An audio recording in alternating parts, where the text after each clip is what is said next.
na dia miakatra tsany ary anisan'ny olona hita hoe voan'ny aretina Covid-19 dia ny fiainana kosa nefa manomboka miverina amin'ny mahazatra indray. Rehefa miverina amin'ny mahazatra indray ny fiainana dia miverina manarak'izay ihany koa ny olana sy ny fahoriana isan-karazany. Mety eo ny aretina na ny sery fotsiny ary amin'izao antsika izao, ny tahotra vokatra izany, ny tsy fampiana, ny olana ara-pifandraisana isan-karazany, ny fanahinany amin'ny ho avy, ny fahoriana isan-karazany izay tsy ary voatanisa dia manomboka miverina indray. Dia eo anatrehan'izay dia mila fampahirezana isika, mila fampahirezana foana, ka na ianao no voa dia mila tenin'Andriamanitra hampahery, na ianao tsy ao anatin'izay fa misy olona akaiky anao kosa mety tratra dia te hampahery azy ianao, dia matetika ny mitranga dia mitentsika hoe mahereza ny zavatra rehetra miara-miasa soa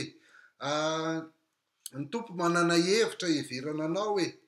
ny olana amin'ireny nefa rehefa ianao ilay tratran'ilay izy dia tena leo be ianao mare an'ireny teny ireny satria tsy izay ny zavatra iainanao ary tena mbola mafy aloha ny zavatra lalovanao amin'izay fotoana izay.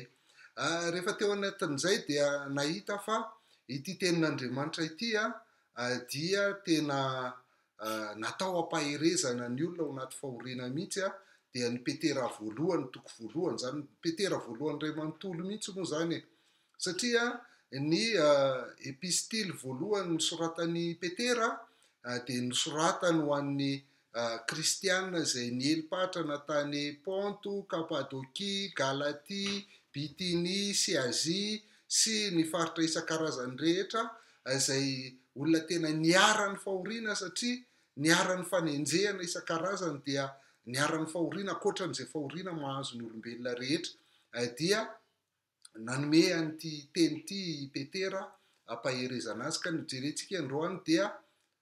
ao amin'ny petera voalohany toko voalohany andininy fahatelo ka hatramin'ny fahafito dia ovakitsika ny petera voalohany toko voalohany andininy fahatelo ka hatramin'ny fahafito. Isaorana ny Andriamanitra rainy Jesosy Kristy tompontsika izay niteraka antsika indray araka ny habeny famindrapony ho amin'ny fanantenana velona noho ny nitsanganan'i Jesosy Kristy tamin'ny maty, ho amin'ny lova tsy mety simba, tsy misy loto, tsy mety levona, voatahiry any an-danitra ho anareo, izay arovan'ny herin'Andriamanitra amin'ny alalan'ny finoana ho amin'ny famonjena efa vonona seho amin'ny fotoana farany. Izany no iravoravonareo na dia hampalailovina vetivety ankehitriny amin'ny fizahan-toetra maro samihafa izay anareo raha tsy maintsy hisy izany, mba ho antom-piderana sy voninahitra ary fankalazana amin'ny sehoan'i Jesosy Kristy ny finoanareo voazahatoetra izay tsara lavitra noho ny volamena mety ho simba na dia voazahatoetra tamin'ny afo azy. Dia hitantsika eto ny karazana ny fizahan-toetra izay resahan'ny petera ary tsy diso ihany koa ianao raha nieritreritra fa efa io ihany ilay andininy andraisitsika kely tamin'ny heriny fa androany izy dia hojerentsika ao anatin'ny tontolo manodidina azy zany. Dia miainga ary tsika rehefa avy niarahaba an'ireo olona nanoratany petera dia miditra amin'ny fiderana ny fisaorana an'Andriamanitra amin'izay eto ary nitsindriny ilay Andriamanitra izay isaorany dia ilay Andriamanitra rainy Jesosy Kristy tompontsika, rainy Jesosy Kristy tompontsika. Izay dia mampiseho ny fifandraisana akaiky misy eo amin'Andriamanitra ray sy Jesosy Kristy izay tena anisany nampiavaka ny Jesosy Kristy sy ny kristianina amin'ny jiosy ny jiosy tsy dia tena niantso an'Andriamanitra ray loatra raha tsy hoe ilay firenena nga, fa Jesosy Kristy kosa nefa dia niantso an'Andriamanitra ho ray foana, afa-tsy tamin'ny fotoana tokana izy teo amin'ny hazo fijaliana ihany nanao hoe Andriamanitra nahoana ny dia mba hafoy ahy ianao, fa ankoatr'izay dia nantsony hoe ray na raiky foana io Andriamanitra io. Izany dia mampiseho ny fiombonana fifandraisana misy eo amin'izy mianaka hoe tena Andriamanitra Jesosy Kristy dia Andriamanitra ihany koa, Andriamanitra zato isan-jato ihany koa nivoaka tamin'ny ray. Rehefa mijery indray i petera ny amin'ny fifandraisantsika amin'Andriamanitra dia izy hoe io Andriamanitra io izy dia niteraka antsika indray, niteraka atsika indray. Ny fifandraisan'Andriamanitra sy Jesosy Kristy dia Jesosy Kristy dia tena zanakalahy tokana nivoaka avy tamin'ny ray, par engendrement izy teny frantsay. Fa itsika kosa amin'ny alalan'i Jesosy Kristy, rehefa nanaiky an'i Jesosy Kristy ho tompo sy mpamonjy atsika isika, dia lasa zanak'Andriamanitra dia nateraka indray. Io moa le nazavain'i Jesosy Kristy tamin'ny Nikodemosy ao amin'ny Jaonina 7 hoe raha tsy ateraka indray ny olona tsy mahazo miditra ny fanjakan'Andriamanitra. Dia lasa zanak'Andriamanitra zany tsika nateraka indray noho ny amin'ny Jesosy Kristy tompontsika. Kanefa ny mahazanak'Andriamanitra tsika dia tsy hoe isika mpivavaka be na endry be na mba tsaratsara noho ny hafa na mba ahoana, fa mendrika atsika dia isika dia mpanota, ary mendrika atsika dia fahafatesana mandrakizay. Kanefa noho ny araky ny haben'ny famindram-pona ozy izy, le araky le haben'ny famindram-pon'Andriamanitra io zany no mahatonga atsika ho lasa zanak'Andriamanitra. Ka lay sazy zay tokony hampiarin'Andriamanitra amintsika, le sazy dia tsy hoe lasa marary na misy valala na maintany na misy horohorontany akory, fa ny sazy mendrika atsika noho ny fahotantsika dia fahafatesana mandrakizay. Kanefa izay dia nentin'i Jesosy Kristy teo amin'ny hazo fijaliana, dia izay no nahatonga atsika lasa zanak'Andriamanitra avy eo noho izay famindram-pon'Andriamanitra izay. Dia miteny izy rehefa avy eo ny amin'ny zavatra anankitelo zany, vokatra izay mahazanak'Andriamanitra atsika izay, vokatra izay mahazanak'Andriamanitra atsika izay, dia niteneniny hoe ho amin'ny fanantenana velona. Misy anankitelo izy ho araka ny lazaiko teo ny 9-7 dia ity hoe ho amin'ny fanantenana velona. Ny 9-4 dia hoe ho amin'ny lova, mahazanak'Andriamanitra atsika koa zany dia ho amin'ny lova, ary ny 9-5 dia hoe ho amin'ny famonjena. Zay moa ny fomba fianarana mamaky baiboly, le mijery nyray teny miverimberina na dia nikiateny fotsiny ihany aza ao anatin'le izy. Ka eto zany dia miteny Petera fa ny mahazanak'Andriamanitra atsika dia mahatonga atsika manana fanantenana velona. Le fanantenana velona dia tsy hoe ny fanantenantsika no ezahantsika ho velona, fa lay antenaitsika, le zavatra ampithenaitsika, ny objet ny fanantenantsika no velona. Ary raha velona io dia tsy mandainga, tsy mamitaka, tsy mandiso fanantenana, io fanantenana izay velona io. Fa maninona moa ilay fanantenana ny velona ary tsy mamitaka? Dia satria io fanantenana io dia noho ny nitsanganan'i Jesosy Kristy tamin'ny maty, izay mahavelona azy. Satria ilay Jesosy Kristy izay maty nisolo antsika teo amin'ny hazo fijaliana dia tsy voatazo ny fahafatesana, fa nitsangana tamin'ny maty dia velona, ary io ilay fanantenantsika. Ilay Jesosy Kristy velona ny fanantenantsika. Amin'ny toerana hafa izy dia teneniny hoe vato velona ao amin'ny Petera ihany amin'ny 2 eo. Amin'ny toerana hafa izy dia lazainy hoe rano velona, mofo velona, lalana velona makany an-danitra araka ny voalazan'ny Hebreo. Eto indray izy milaza azy ho fanantenana velona. Izay le antony mampahery amin'ity zavatra ity hoe na eo ary ny fahoriana izay mahazo anao dia mbola misy ilay fanantenana velona azonao antenaina amin'ny maha zanak'Andriamanitra anao, raha toa ianao ka nanaiky an'i Jesosy Kristy ho tompo sy mpamonjy ny fiainanao. Dia rehefa avy eo izy dia milaza koa amin'ny faharoa hoe le ny antony nahatonga antsika ho teraka indray izy dia ho amin'ny lova tsy mety simba, tsy misy loto, tsy mety levona, voatahiry any an-danitra ho anareo. Zay mihitsy, satria zany tsika dia natsangan'Andriamanitra ho zanany, dia rehefa zanak'Andriamanitra tsika dia mpandovan'Andriamanitra ary mpiray lova amin'ny Kristy koa, dia manana lova isika zany. Inona ny mety olana sy mahaory anao eto ambonin'ny tany dia raha azonao tsara fa manana lova any an-danitra ianao, dia afaka ampahery anao zany. Ary io lova io dia tsy mety simba, tsy misy loto ary tsy mety levona. Mahafinaritra be ny tenenan'ny Petera azy tamin'ny nanoratany azy zany tamin'ny teny Grika, satria lay tsy dia ataony amin'ilay tovina alfa a, zay le tsy dia ny farany koa dia mitovy daholy a mifarana amin'ny hoe aulna daholy zany ny feo ny silaby farany a amin'le izy tahaka ny hoe ny tsy mety simba zany ny ilazan'ny petera azy dia hoe aftartone aftartone ny hoe tsy misy loto a dia ataony hoe amiantone amiantone ary ny tsy mety levona dia antsony hoe amarantone amarantone dia izay ilay lovatsika any an-danitra io lova io mampiady eto ambonin'ny tany kanefa ny lova mampiady eto ambonin'ny tany io matetika dia mety simba mety maloto ary mety levo fa ny lovantsika any an-danitra dia voatahiry ihany dia tsy miova mihitsy zany raha mijery ianao ny fanaka ao aminao raha miteny hoe le zavatra vaovaovao azonao mamiratra iny a dia mbola tsy maintsy ho simba sy mety lo sy mety levona ihany iny dia tsy anaiky an'izay ianao hoe ny tena tehiriziko tsara fa tsy hiova mihitsy ty fa ndeo hijeren'le zavatra ao an-tranonao reo re tsy vaovao reo ntsony e mba nafinaritra an'io reo tamin'ny voalohany fa simba ihany izy na tsy simba ary izy dia maloto ihany komavoka ihany ary na tsy komavoka ary izy dia mety ho levona ihany ny dikany mety levona eto moa dia hoe mety ho lo ihany a mety halazo ihany a reny zavatra reny na tsara ary tamin'ny voalohany zay ny zavatra misy eto ambonin'ny tany zay mahatonga antsika hoe tsy tokony hijeren'izay fa le fanantenana velona kosa dia mampanantena antsika n'ilay lova tsy mety simba tsy mety tsy misy loto tsy mety levona voatahiry any an-danitra io teny io a miampy an'ilay nateraka indray tery amin'ny andinin'ny fahatelo a dia mbola hitantsika averin'ny petera ihany koa amin'ny andinin'ny fahatelo amby roapolo hoe fa efa teraka indray ianareo tsy tamin'ny vo mety ho lo fa tamin'ny tsy mety ho lo dia ny tenin'Andriamanitra izay velona sady maharitra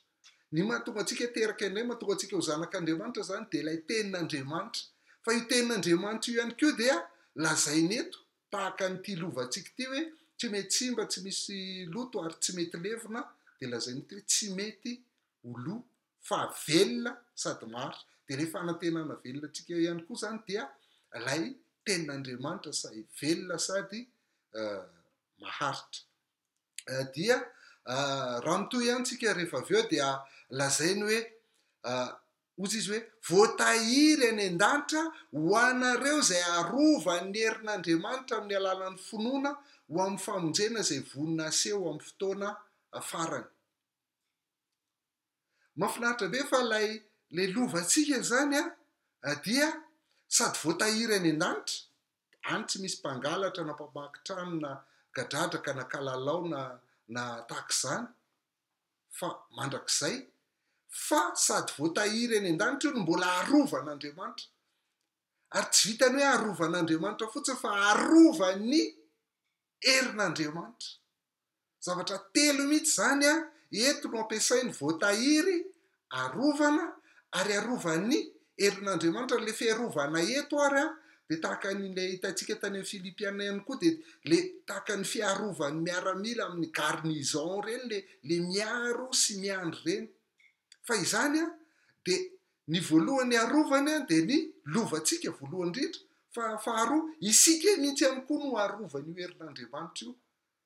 ary rehefa ny herin'Andriamanitra no miaro antsika dia tsy misy maharombaka antsika amin'izay fotoana izay eto ny somary tiako tsinena kely fotsiny amin'ilay fiarovan'Andriamanitra hoe raha arovan'Andriamanitra izay maninona mbola marary ihany raha arovan'Andriamanitra izay maninona mbola ohatr'izao ny fiainanay dia ny eo koa moa le hoe rehefa mantra ny olona dia Jehovah ny mpiandry ahy dia rehefa mahazo manankarena izy dia lasa alika dia rehefa manankarena izy dia avy eo ny Géphorès sy ny mpiandry sy ny sisa fa ny tiako apetraka amintsika dia zavatra roa samihafa zany ilay Jehovah ny mpiandry angy ka berger roi zany hoe ilay ianao mihitsy ny amin'ny mahondry ianao no arovany fa tsy mpiandry raha miteny hébreu izy a dia hoe chamara ny dikany hoe mpiandry gardien chômera zany izy raha gardien tsy gardien tsika Andriamanitra fa isika dia asainy miaro tena amin'ny alalan'ny fanaovana kasobosy ny isan-karazany a ary reny fiarovana ataontsika ireny ahafahantsika mahita hoe manoatra lavitra noho ireny ny fiarovan'Andriamanitra antsika ny etratsika ny personatsika zay lay mpiandry ondry isika no arovany fa tsy reny zavatra ireny akory ka na eo ara ny aretina sy zavatra isan-karazany mahazo atsika dia le fiarovan'Andriamanitra atsika tsy miala tsy miova fa eo ihany izay dia natao hampahiry atsika fa akoatra ny lova zay voatahiry any an-danitra ho atsika zany dia lay herin'Andriamanitra koa dia miaro atsika fa ny andrasany amintsika fotsiny dia ny finoana amin'ny alalan'io finoana io ny arovan'ny herin'Andriamanitra atsika zany hoe mila mahatoky azy tsika mba ahafahan'Andriamanitra miaro atsika zay ny anjarantsika kanefa na dia io finoana io azy dia mbola avy amin'Andriamanitra ihany koa no miaro atsika ao anatin'izay hitantsika tsaroan'i Petera matoa izy ny teny an'ity hoe ianareo dia arovan'ny herin'Andriamanitra ity dia rehefa talohan'ny afatesan'i Jesosy Kristy dia zao no nambaran'ny tompo tamin'ny Petera hoe ry Simona hiditra tany efa nitaky anareo kororohan'ny tony vary nefa za nangataka anao mba tsy ho levona ny finoanao. Tsika dia manana an'ilay Jesosy Kristy mivavaka ao atsika hitahirizana ny finoantsika io fa raha mbola mipetraka io finoantsika io dia mbola mipetraka foana ny fiarovan'Andriamanitra atsika na inona mitranga sy mahazo atsika amin'ny fiainantsika rehetra dia izay zany no tiany Petera apetraka eto tiany Petera ampaherezana nyreto olona nanoratany tao anaty fahoriana sy hiaran'ny fanenjehana mafy reto ny mahazanaka Andriamanitra atsika teo izy tsika dia ho amin'ny fanantenana velona faharoa ho amin'ny lova ary fahatelo dia hoe ho amin'ny famonjena zay efa vonona seho amin'ny fotoana farany dia io le fandraisantsika io hoe ny famonjena dia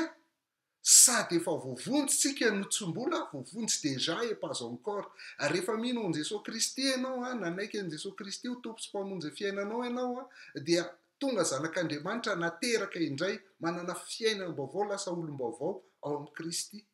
zay le famonjena fa mbola tsy feno sy tanteraka io famonjena io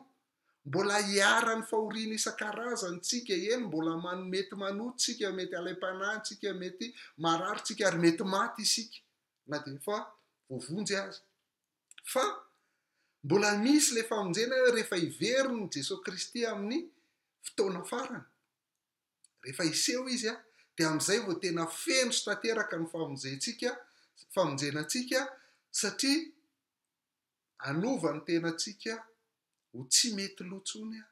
io Jesosy Kristy io na nangana antsika maty tahaka azy ihany koa io Jesosy Kristy io dia izany fanantenana velona izany no entin'ny Petera ampaherezana anao raha ao anatin'ny fahoriana ianao amin'izao fotoana izao na entinao afaka entinao ampaherezana ny hafa ihany koa dia izay famonjena zay le niteneny eo amin'ny 9:1 hoe izany no iravoravonareo na dia ampalelovina vetivety ankehitriny amin'ny fizahan-toetra maro samihafa azy ianareo raha tsy maintsy isy zany izany no iravoravonareo maninonareo no miravoravo satria nareo manana fanantenana velona manana lova ary manana famonjena dia noho ny fahoriana mahazo atsika avy amin'ny fizahan-toetra sy ny fitsapahana isan-karazany zay lalovantsika ary io dia maro samihafa ozy izy satria nandray mba mety moramora le fizahan-toetra dia mba resitsika nandray mafy be le fizahan-toetra dia tena voatona mafy mihitsy tsika tsy maintsy misy zany tsy maintsy isy zany ozy izy Petera eto fa ireny zavatra ireny zay mampalahelo atsika dia mampalahelo atsika manino ozy izy vetivety ary ireny zavatra ireny dia ankehitriny ihany fa ny amin'ny ho avy sy ny mandrakizay dia ilay famonjena maharitra mandrakizay dia eto zany tsika no mametraka rehefa hitanao zay famonjena nataon'Andriamanitra zany dia mbola faly ianao mbola ravoravo ianao na dia eo aza ny fizahan-toetra maro samihafa dia ny amaranany azy ozy hoe izany ozy izy dia mba ho antom-piderahana sy voninahitra ary fankalazana amin'ny isehon'i Jesosy Kristy ny finoanareo voazahatoetra izay tsara lavitra noho ny volamena mety ho simba na dia voazahatoetra tamin'ny afo azy mahafinaritra be ny ilazany ny dika teny ombonany eto Madagasikara ny teny io ny DM dia izao ny ilazany azy hoe Ny volamena ozy izy de sedraina amin'ny alalan'ny hafa na de zavatra mety simba azy. Ary ny finoanareo zay tsara bidy lavitra noho ny volamena de sedraina amin'ny alalan'ireny fitsapan'ireny ka ho hita fa azahoan'Andriamanitra dera sy voninahitra ary ady zany amin'ny andro isehoany Jesosy Kristy. Zay ilazany azy. Zany hoe ny antony fizahan-toetra sy ny fitsapana isan-karazany sy ny fahoriana sy ny olana zay lalovantsika amin'izao fotoana izao dia fisedrana fotsiny ny finoantsika tahaka ny volamena. Ny volamena dia rehefa sedraina amin'ny afo dia miala daholo ny loto rehetra le antsoina hoe scorie fa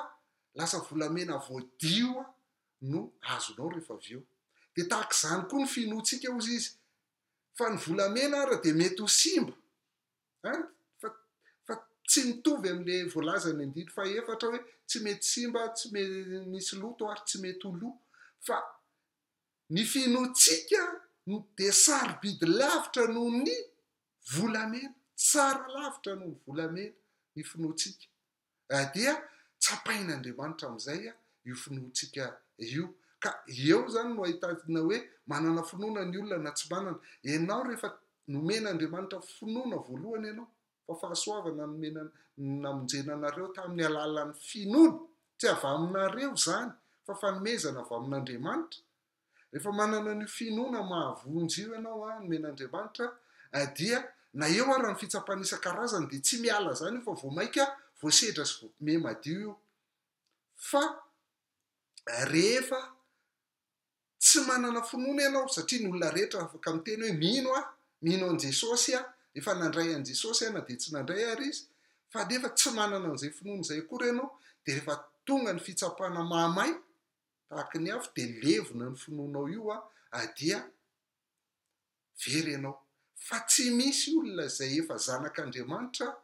dia rehefa avy eo izy dia lasa tsy zanany iray. Dia isaky ny mizongozona ny finoana ny fitsapana dia lasa tsy zanaka dia zanaka tsy zanaka tsy zanaka dia tsika ary zay ratsy ary tsy manao an'izany amin'ny zanantsika. Ka maika fa ilay Andriamanitra be fitiavana rehefa nanome anao finoana indray mandeha izy dia manome anao hatramin'ny farany fa fitsapana ihany fotsiny izany. Ka raha ao anaty fahoriana ianao dia mamerina aminao hoe tsarovy fa mbola manana fanantenana velona ianao, manana lova ianao mpandovan'Andriamanitra ary mpiray lova amin'i Kristy, ary manana famonjena ianao. Ireo zavatra ireo dia arovan'Andriamanitra ary tsy misy mahasaraka anao amin'ny fitiavan'Andriamanitra amin'i Kristy Jesosy. Ka na inona olana mahazo anao amin'izao fotoana izao dia fantaro fa mbola tian'Andriamanitra foana ianao ary tiany adio sy ho tsara lavitra sy ho tsara kokoa hatrany sy orona kokoa hatrany ny finoanao. Zay ny antony olana sy ny fitsapana izay mahazo anao. Ka dia mahereza alao mijery an'ilay Andriamanitra tompon'ny finoantsika sy mpanefa azy. Aleo mijery an'ilay fanantenana velona amin'ilay lova voatahiry any an-danitra ho anao ary mijery an'ilay famonjena izay ho aseho anao rehefa miverina i Jesosy Kristy. Dia mirary soa.